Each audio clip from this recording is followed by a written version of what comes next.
Hello there, this is Dragon Ball Genesis with part 8 to the What If Every Single Saiyan Survived. And today, I'll be playing the Legendary Warriors, I think. Let's check. Oh, the Final Power Level Warrior, which is a Dragon Ball fan game that I've been playing for a while, that I just kept in the background on my phone. Today we'll be going over what happened during the 7-year skip period between when Gohan won the Cell Games to when Goku comes back to the Buu Saga in the original anime. First of all, I am going to go over the Otherworld tournament, as it does take place in Kai, and there is part of the main main timelines canon. I use canon very loosely, as every other Dragon Ball fan does. So first of all, knowing that Goku and Bardock are both there and dead and no longer going to be aging, they both get the chance to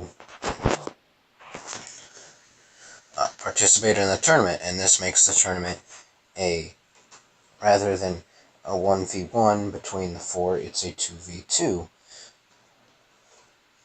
And mostly Goku can handle it like he did in the original anime, up until you get to Pikkon or Paikuhan, depending on who you call him, or what you call him, which is depending on whichever dub or sub you watched.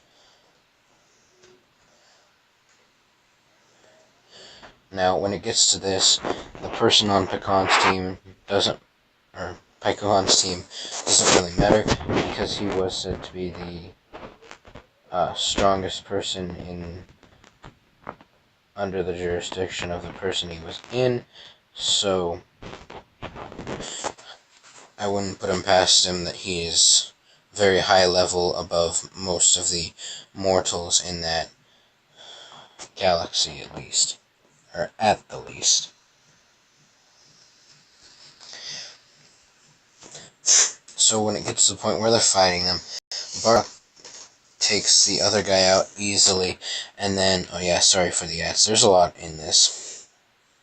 So he takes out the other person that's not Paikuhan very quickly, and then Goku's fight with Paikuhan actually goes the way it originally does, except for something major changes near the end. When he does his second flaming attack, or whatever he called it,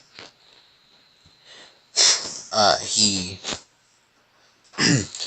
at the last second changes its direction to Bardock. Now,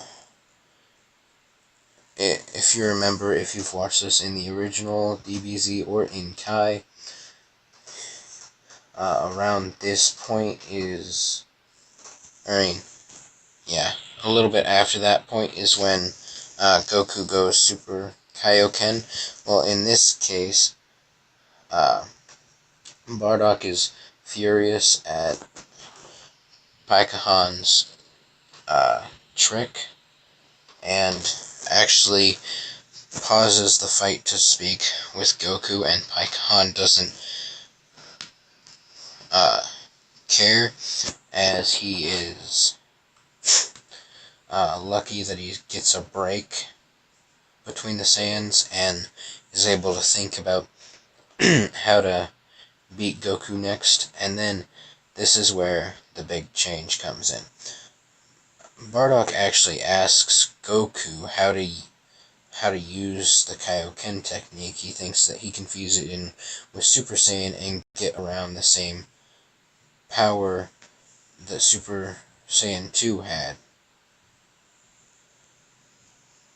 not actually knowing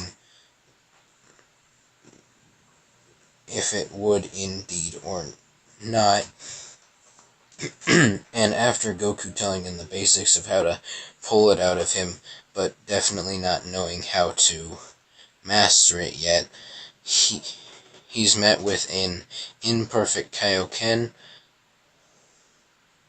which actually serves him well.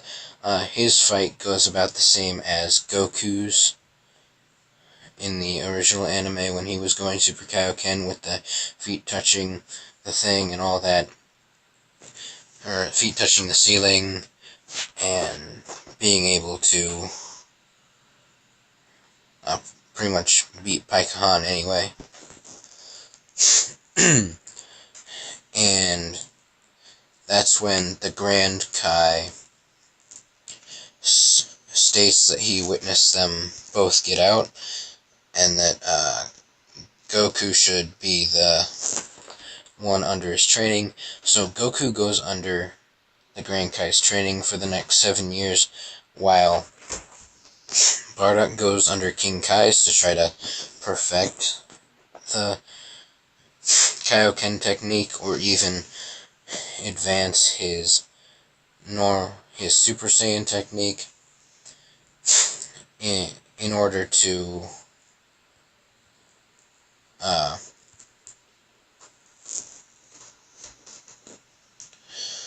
get stronger. Now, while this is happening on Earth, Gohan is actually keeping up with his training, but so that he's still as strong as N cell level, but he's not getting any stronger.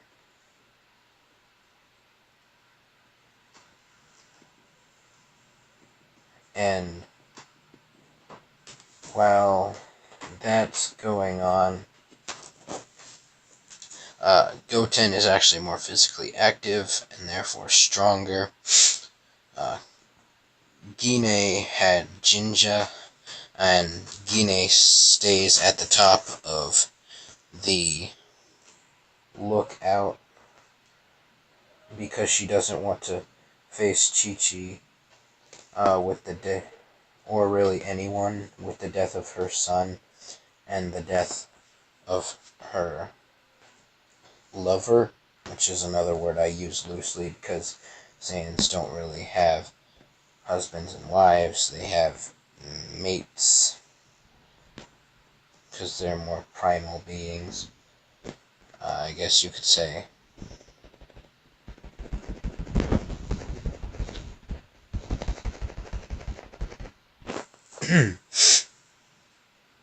So,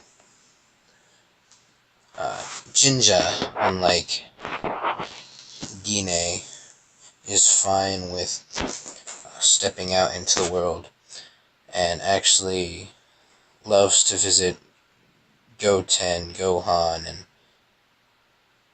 Trunks.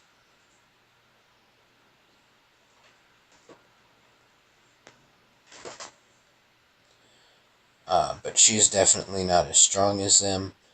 So, you know how people say that Goten's power level is like 10,000 and Trunks's is like 11,000 by the World Tournament? Well, in this case, she's around 10,000. And they're around 11,000 by that time, both. And speaking of Trunks, in the case of this, Vegeta has pushed Trunks a lot farther in the instance of hating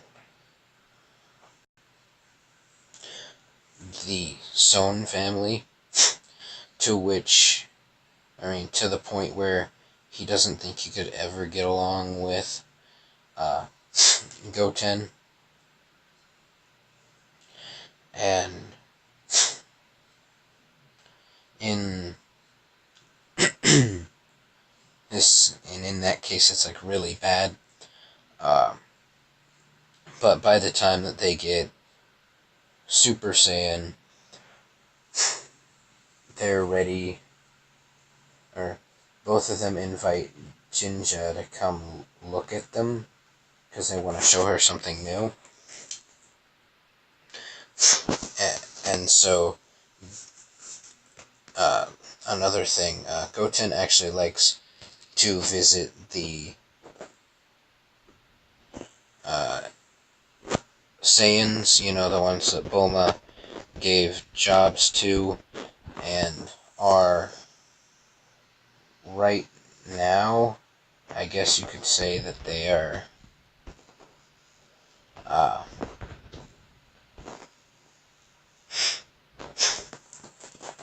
mean, I don't really want to say, I guess you can say, it's that, some of them actually tried to become more human, and, tried to marry humans and that stuff, like Bardock told him to, but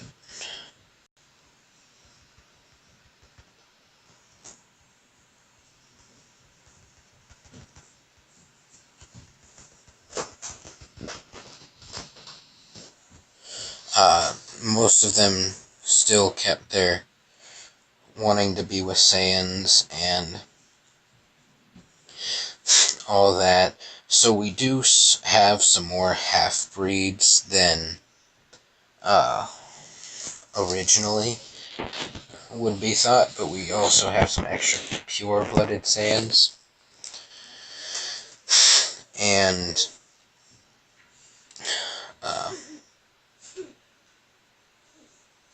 well, during one of his visits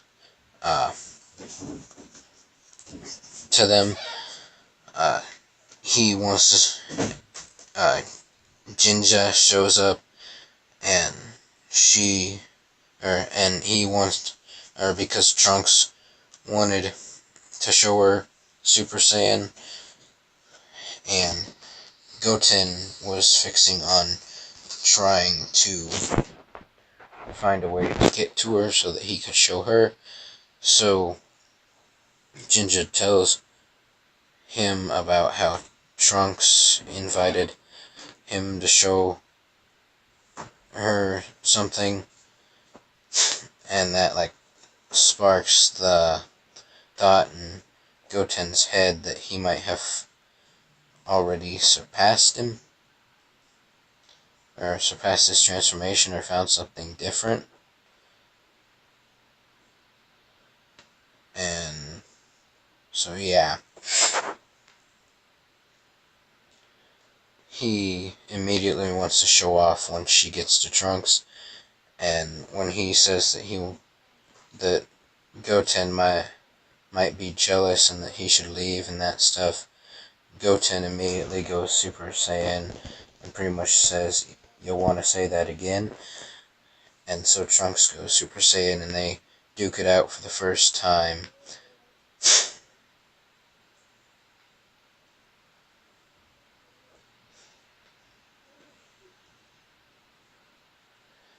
And yeah,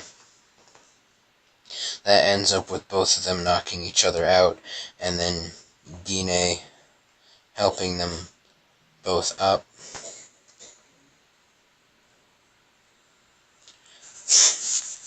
And then Jinja pulls a Trunks from the original anime, and I want to do it, so I'm gonna do it. So she ends up going Super Saiyan, and she ends up being the one that Vegeta would later complain about just becoming Super Saiyan. And Jinja acts like a really, really, she doesn't act like a girly girl by any means, but she acts like if Kid Goku was trying to pretend to be a girly girl. Wanting to be, but failing because they're too strong, or they just give in to their boyish urges, kind of, I'd say. And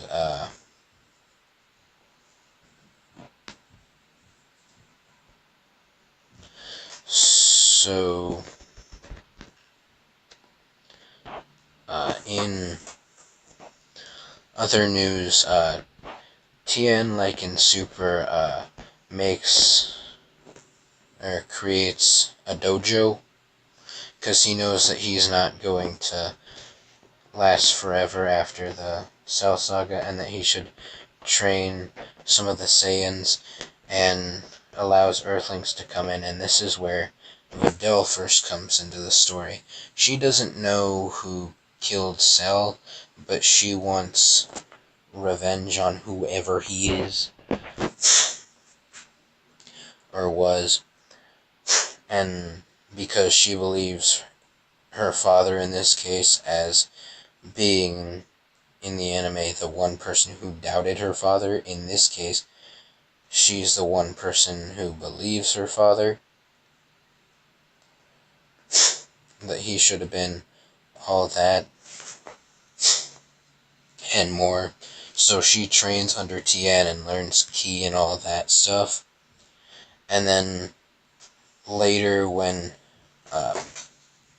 Tien is trying to teach them stuff like how to be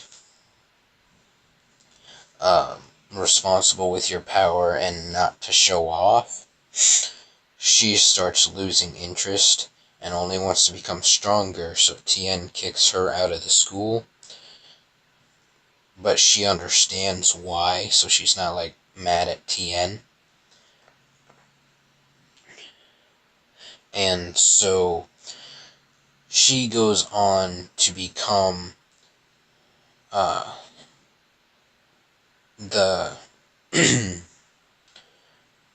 Savior City Hero instead of Satan City Hero, which, rather than being the face of, like, Satan, it's a picture of, like, the golden hair. And instead of Orange Star High School, it's Yellow Star High School because of that. So, sorry for all the ads. They just want to play ads today. So she goes on to be the little vigilante that she was, except for she's with the police, not being the police. So, in this case, she would be acting more like Saiyan already.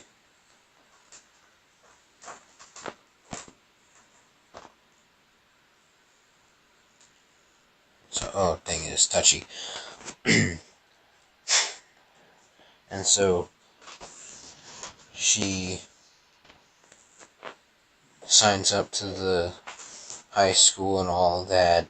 She becomes famous, you know, the stuff.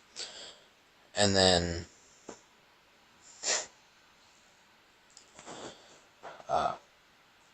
while all this is happening,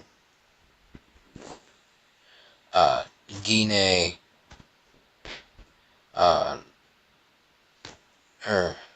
they get wind of, like, Goku and Bardock wanting to come back.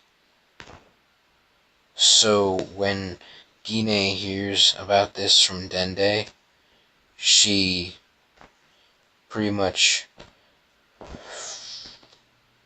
freaks out that her son and husband, lover, person, Bardock, is coming back.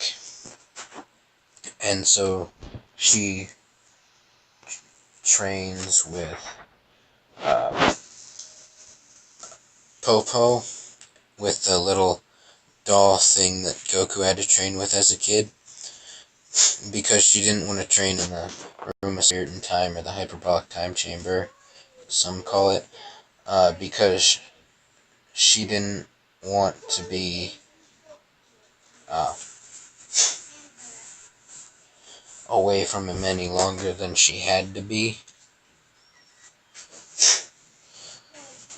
And by this time she had mastered her grade 5 Super Saiyan, or false Super Saiyan 2. And during this training, she unlocks Super Saiyan 2 to at least an extent. I wouldn't say it's like fully powered at all. So it's not like what Goku and Vegeta pulled off during the Majin fight.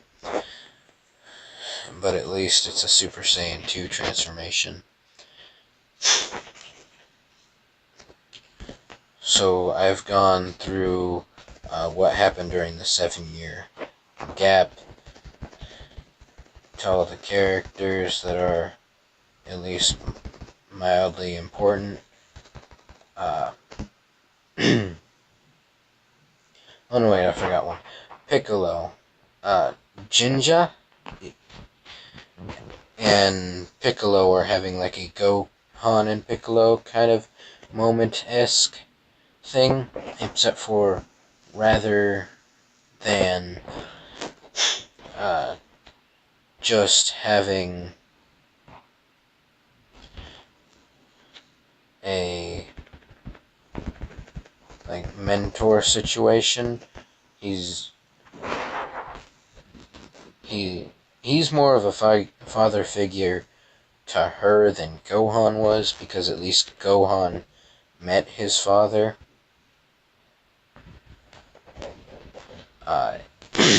In this case, Jinja didn't know anybody else, and him and Dende were like the only two other people than her mom, or him, Dende, and Popo were the only other people than her mom at the lookout that she hung out with that wasn't a kid, because of Trunks and Gotenks, because she doesn't really like talking to the other Saiyans, because her mom raised her to be more human-like, but it's not like she was completely clueless on what Saiyans were.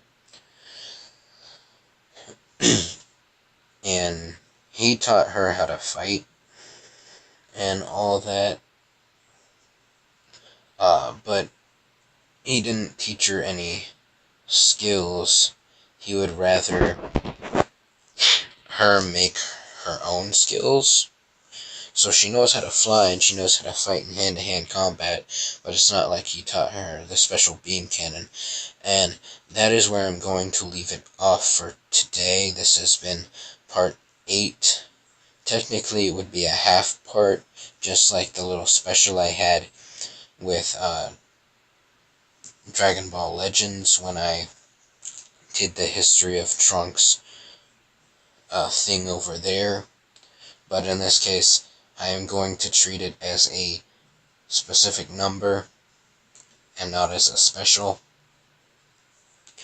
But yeah, thank you for watching. This has been Dragon Ball Genesis, and I will see you all later.